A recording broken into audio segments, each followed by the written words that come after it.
रामायण के रचनाकार प्रचेता पुत्र महर्षि वाल्मीकि को आदि कवि भी कहा जाता है। वो इस कारण कि काव्य का जैसा प्रस्फुटन रामायण में देखने को मिला, वैसा उससे पहले कभी देखने को नहीं मिला था। इसी कारण रामायण को पहला महाकाव्य कहा जाता है।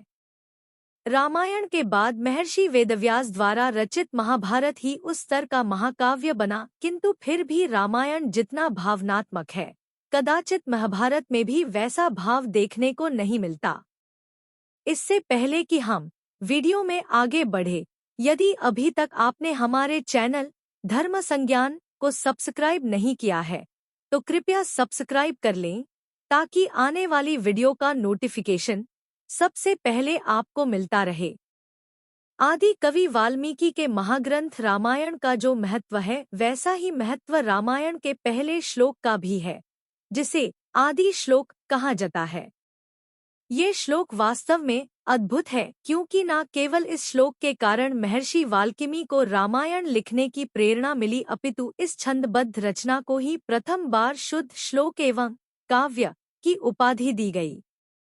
दूसरी महत्वपूर्ण बात ये थी कि इस महर्षि वाल्मीकि ने इस श्लोक की रचना नहीं की, बल्कि ये अनायास ही उनके मुख से उच्चारित हुआ। इसके अतिरिक्त इस श्लोक के सृजित होने का कारण भी असाधारण था। ये सभी संयोग इस श्लोक को विशिष्ट बनाते हैं।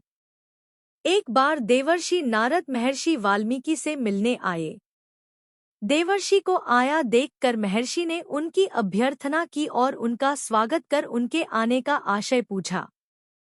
तब देवर्षि ने बताया कि वे उनके पास परमपिता ब्रह्मा की आज्ञा से आए हैं, ताकि वे उन्हें इस कल्प में जन्मे श्रीहरि के 7वें अवतार श्रीराम की कथा सुना सकें। तब वही देवर्षि नारद ने महर्षि वाल्मीकि को संपूर्ण रामचरित्र के विषय में बताया। देवर्षि के जाने के बाद महर्षि वाल्मीकि स्नान हेतु तमसा नदी के तट पर गए।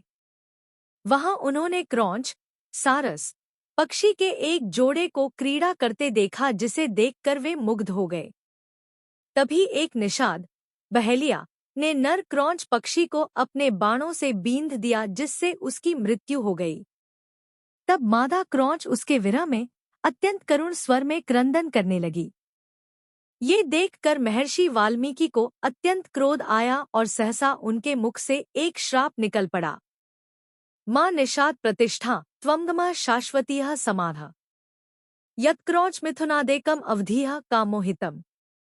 अर्थात, हे दुष्ट निषाद, तुमने प्रेम में मगन क्रौंच पक्षी को मारा है, इसीलिए जा तुझे कभी भी प्रतिष्ठा शांति प्राप्त नहीं होगी एवं तुझे भी इन्हीं की भांति वियोग झेलना होगा।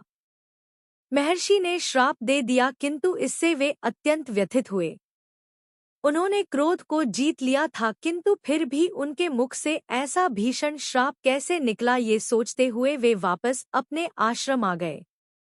तब वहां उनके शिष्य भारद्वाज ऋषि ने उनके विषाद का कारण पूछा। तब महर्षि वाल्मीकि ने उनसे सारी घटना बताई और कहा, पुत्र, मैंने अपने जीवन में कभी क्रोध नहीं किया। जीव के कर्मों एवं उनकी परिणति को भी मैं भली भांति जानता हूँ। क्रौंच ने अपने पूर्वजन्म के कर्मों का फल भोगा और निषाद भी अपने कर्म का फल भोगेगा, किंतु फिर भी मेरे मुख से क्रोध पूर्वक को श्राप निकल गया, उससे मैं अत्यंत दुखी हूँ। जब ऋषि भारद्वाज ने उनका श्राप सुना तो उन्हें वो आम छंदों से अलग लगा। तब महर्षि वाल्मीकि को भी अचानक अपने मुख से निकले उस वाक्य की विशिष्टता के विषय में पता चला।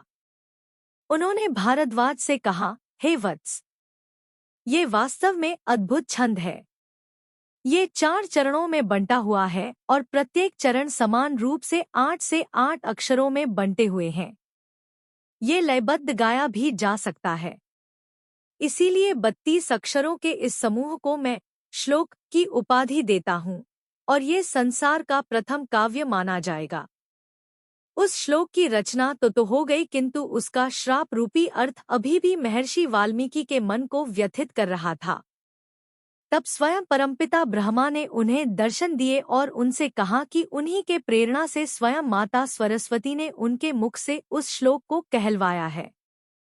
देवर्षि नारद ने जो रामचरित्र उन्हें सुनाया है उसे लिपिबद्ध करने का कार्य उन्हीं के लिए निश्चित किया गया है। अतः वे अपने विषाद को त्याग दें। इस पर महर्षि वाल्मीकि ने उनसे पूछा कि उन्होंने ऐसे दारुण श्लोक की रचना उनसे क्यों करवाई। तब ब्रह्मदेव ने कहा, हे पुत्र, इस श्लोक में करुणा रस की अधिकता है, और वो इसलिए क्योंकि श्रीराम के जीवन का सबसे करुण भाग आरंभ होने वाला है। किंतु उनके उस श्लोक का केवल वही अर्थ नहीं है जो वे समझ रहे हैं। ये कहकर परमपिता ने महर्षि वाल्मीकि को उनके ही श्लोक का दूसरा अर्थ समझाया। हे निर्दयी रावण, चूंकि तुमने देवी सीता को श्रीराम से विलग किया है जो उनसे अथाह प्रेम करती थी, इसी कारण तुम विधि ब्रह्मा के वरदानों का लाभ नहीं उठा पाओगे। ये सुनकर महर्षि वाल्मीकि को बड़ा संतोष हुआ, किंतु उनका विषाद पूरी तरह नहीं मिटा। इस पर ब्रह्मा देव ने उन्हें उसी श्लोक का एक और अर्थ बताया जो श्रीराम के दृष्टिकोण से था। हे श्रीराम, चूंकि आपने काम में डूबे हुए निर्दयी रावण का वध किया है, अतः आप अनंत काल तक प्रतिष्ठा को प्राप्त करेंगे। ये सुनकर महर्षि वाल्मीकि का विषाद पूर्णतः मिट गया और तब उन्होंने परमपिता ब्रह्मा की आज्ञा से 24,000 श्लोकों वाले महाकाव्य रामायण की रचना की। यही नहीं, अपने वनवास के समय श्रीराम उनसे मिलने भी आए और उन्हें माता सीता की सेवा का सौभाग्य भी प्राप्त हुआ। इस प्रकार उनके मुख से अनायास निकले इस आदि श्लोक के कारण संसार को रामायण जैसे पवित्र ग्रंथ की प्राप्ति हुई। यदि आपको यह वीडियो पसंद आई हो तो कृपया कमेंट करें, लाइक करें और साथ ही वीडियो को आगे शेयर भी करें।